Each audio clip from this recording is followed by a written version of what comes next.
Hello everyone, welcome again. In the last video, I already talked about diversity in Amazonian rainforest and biodiversity के बारे में मैंने आपको बता दिया था, डेफिनेशन बता दी थी। उसके अलावा भी हमने कुछ इंपॉर्टेंट टॉपिक स्टडी कर लिए थे, लाइक हमारी जो बायोडाइवर्सिटी है वो किस तरीके से उसका पैटर्न है, वो किस तरीके से चेंज होती है in the biosphere of earth. So आज जो है हम ये पढ़ेंगे कि अमेजोन फॉरेस्ट जो है वहाँ पर मैंने आपको बताया था कि बहुत ज़्यादा बायोडाइवर्सिटी है। तो आज हम पढ़ेंगे कि वो बायोडाइवर्सिटी इतनी ज़्यादा वहाँ पर क्यों है, ऐसे कौन कौन से रीज़न हैं कि वहाँ पर बहुत ज़्यादा बायोडाइवर्सिटी आपको देखने को मिलती है। तो तीन जो है वो मेन रीज़न है यहाँ पर। जो तीन मेन रीज़न है वो कौन कौन से हैं। First is speciation is a function of time. इसका मतलब क्या है? स्पेसिएशन जो ये डेफिनेशन, ये वर्ड है स्पेसिएशन। स्पेसिएशन का मतलब होता है formation of new species and speciation is a function of time. मतलब जो लास्ट कुछ ईयर्स में या जो हमारी, आप ये बोल सकते हैं कि जो पास्ट था हमारा, उस टाइम पर कुछ एक्सटिंक्शन हुए थे। कुछ एक्सटिंक्शन होने की वजह से टेम्परेट एरिया में जो है डाइवर्सिटी में बहुत ज़्यादा वेरिएशन हो गई थी। मतलब वहाँ की कम्युनिटी जो थी, वहाँ की जो डाइवर्सिटी थी वो स्टेबल नहीं रह पाई थी, जिसकी वजह से वहाँ की प्रोडक्टिविटी कम हो गई। और ऐसा जो है सिर्फ टेम्परेट रीजन में हुआ। ट्रॉपिक रीजन की अगर बात करें तो वहाँ पर ऐसी कोई भी जो है सिचुएशन नहीं आई। वहाँ पर पास्ट में किसी भी तरह का कोई भी जो है एक्सटिंक्शन नहीं हुआ, कोई लैंडस्केप नहीं हुआ या कुछ भी ऐसा जो है मतलब कोई भी ऐसा इवेंट नहीं हुआ जिसकी वजह से वहाँ के जो सीज़न है वहाँ उनमें ज़्यादा वेरिएशन आ सके। मतलब ऐसा हुआ कि वहाँ पर चेंजेस ही नहीं हुए एनवायरनमेंट में। जब एनवायरनमेंट में चेंज ही नहीं हुए तो वहाँ का एनवायरनमेंट जो था वो फिक्स हो गया।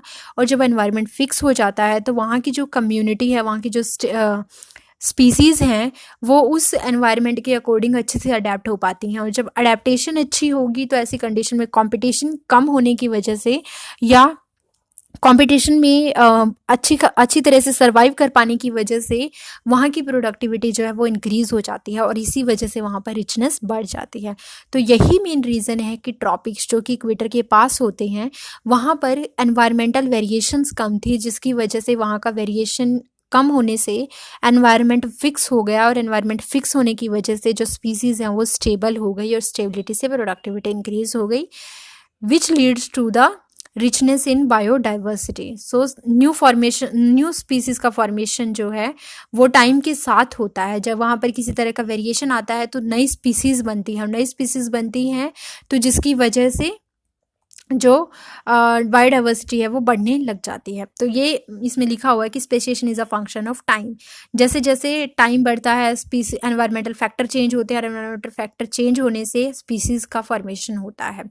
Second, tropics are less seasonal than temperates. जैसे कि मैंने अभी आपको बताया कि वहाँ पर सीज़न जो है कम होते हैं ट्रॉपिक्स में। मतलब वहाँ का एनवायरनमेंट जो है वो स्टेबल है, जो कि बहुत अच्छी खासी प्रोडक्टिविटी को जो मतलब कि प्रोडक्टिविटी की तरफ प्रोसीड करता है।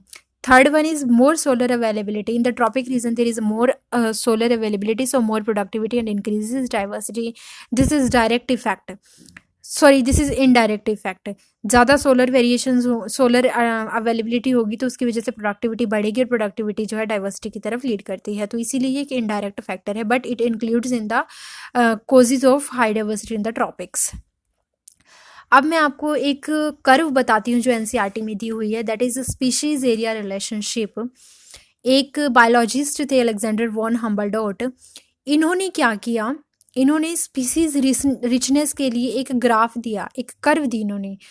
उसमें इन्होंने बताया कि किस तरीके से जो एरिया होता है, कोई भी एक पर्टिकुलर एरिया अगर हम स्टडी कर रहे हैं तो वहाँ पर पाई जाने वाली स्पीसीज किस तरीके से दूसरे एरिया में पाई जाने वाली स्पीसीज से ज़्यादा या कम होती हैं।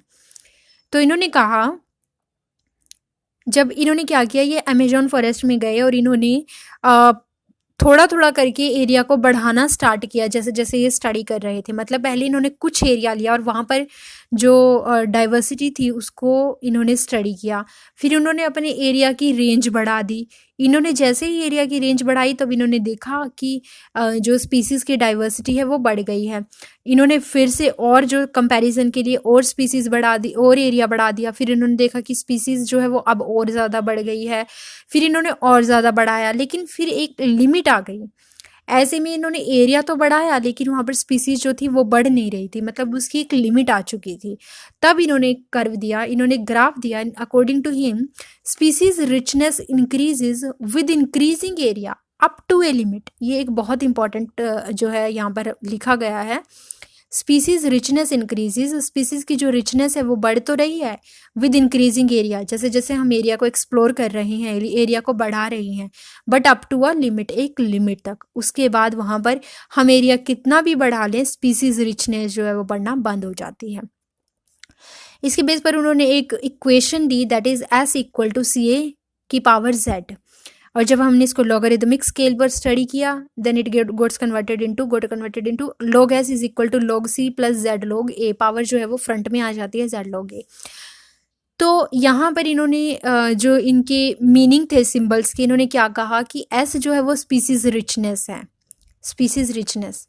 और इन्होंने a को एरिया बताया, और species richness is directly proportional to the area. जितना ज़्यादा एरिया उतनी ज़्यादा स्पीसीज रिचनेस।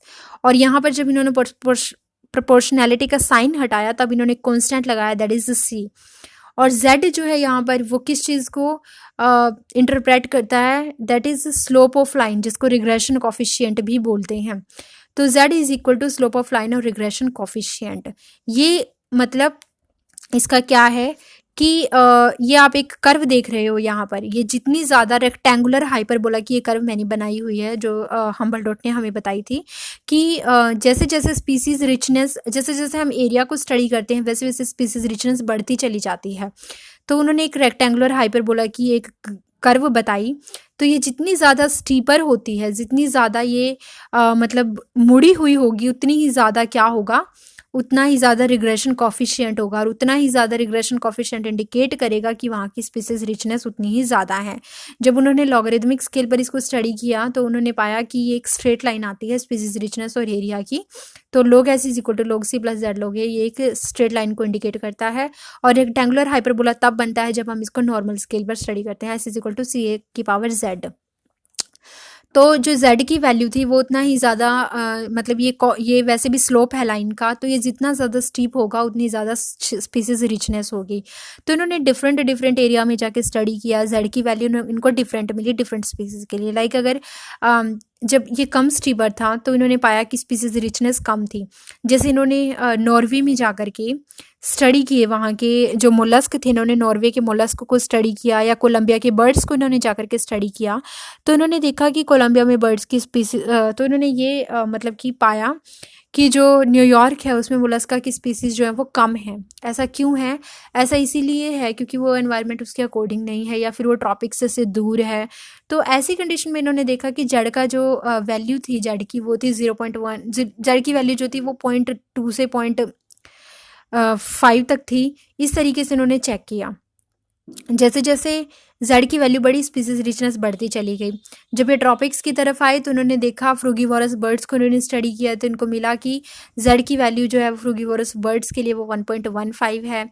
इसी तरह इनको जब ये लार्जर कॉन्टिनेंट पर गए तो इन्होंने और स्पीसीज़ को जो है एक्सप्लोर किया, उसके बाद इनको जेड की वैल्यू डिफरेंट मिली। जेड की वैल्यू जहाँ पर ज़्यादा थी उस स्पीसीज़ के लिए जिसको ये स्टडी कर रहे थे, तो उन्होंने पता लगाया कि वहाँ पर उस स्पीसीज़ की रिचनेस उतनी ही ज़्यादा है। और जब इन्होंने 0.1 और 1.2 तक इन्होंने स्टडी की न्यूयॉर्क के मोलस्क की लिए जेड जो है इसकी वैल्यू आई, तब इन्हें मिला कि न्यूयॉर्क में मोलस्क की स्पीसीज रिचनेस जो है वो कम है। तो इस तरीके से उन्होंने जेड को एक इंडिकेशन बताया कि जितना ज़्यादा इसकी वैल्यू होगी इतना ज़्यादा स्टीप होगा रेक्टेंगुलर हाइपरबोला, और उतनी ही ज़्यादा स्पीसीज रिचनेस होगी एरिया के साथ। तो मेनली ये कर्व जो है इसी चीज़ को इंडिकेट करती है, इसी चीज़ को बताती है कि कैसे स्पीसीज रिचनेस बढ़ती चली जाती है जब हम एरिया को एक्सप्लोर करते हैं, पर एक लिमिट तक। उसके बाद चाहे आप एरिया बढ़ाते चले जाओ, ये लिमिट जो है वो ख़त्म हो जाती है, उसके बाद स्पीसीज जो है वो कांस्टेंट हो जाती हैं। लॉगरिदमिक स्केल पर बताया। उसके अलावा रिग्रेशन कॉफिशिएंट की वैल्यू डिफरेंट बताई गई डिफरेंट एरिया में फॉर डिफरेंट स्पीसीज। या आप एनसीईआरटी से एक बार रीड कर लेना, क्योंकि वहाँ पर कुछ डाटा और दिया गया है डिफरेंट बर्ड्स का और डिफरेंट स्पीसीज़ का। तो ये इन्होंने मेनली स्पीसीज एरिया रिलेशनशिप को यहाँ पर बताया था। तो आज की इस वीडियो में मैंने आपको बस स्पीसीज एरिया रिलेशनशिप के बारे में बताया है। आगे मैं इंपॉर्टेंस ऑफ बायोडाइवर्सिटी वाला टॉपिक कवर करूँगी, तो इसको बहुत अच्छे से देख लेना, क्योंकि इसमें जो है इस वाले जो इक्वेशन है इससे क्वेश्चंस आते हैं। इवन यहाँ पे जो जेड है उसके बारे में पूछ लिया जाता है कि ये क्या रिप्रेजेंट करता है, और यहाँ पर स्पीसीज रिचनेस का और एरिया का किस तरीके का जो है रिलेशन है, डायरेक्टली है, इन्वर्सली है, और इनकी वैल्यूज़ कौन से स्पीसीज के लिए कौन सी है, ये सब चीज़ें जो है पूछी जाती हैं। तो एक बार आप इसको अच्छे से ध्यान रख लेना। तो नेक्स्ट वीडियो में मैं आपको इंपॉर्टेंस ऑफ बायोडाइवर्सिटी जो है वो बताऊँगी। Thank you friends.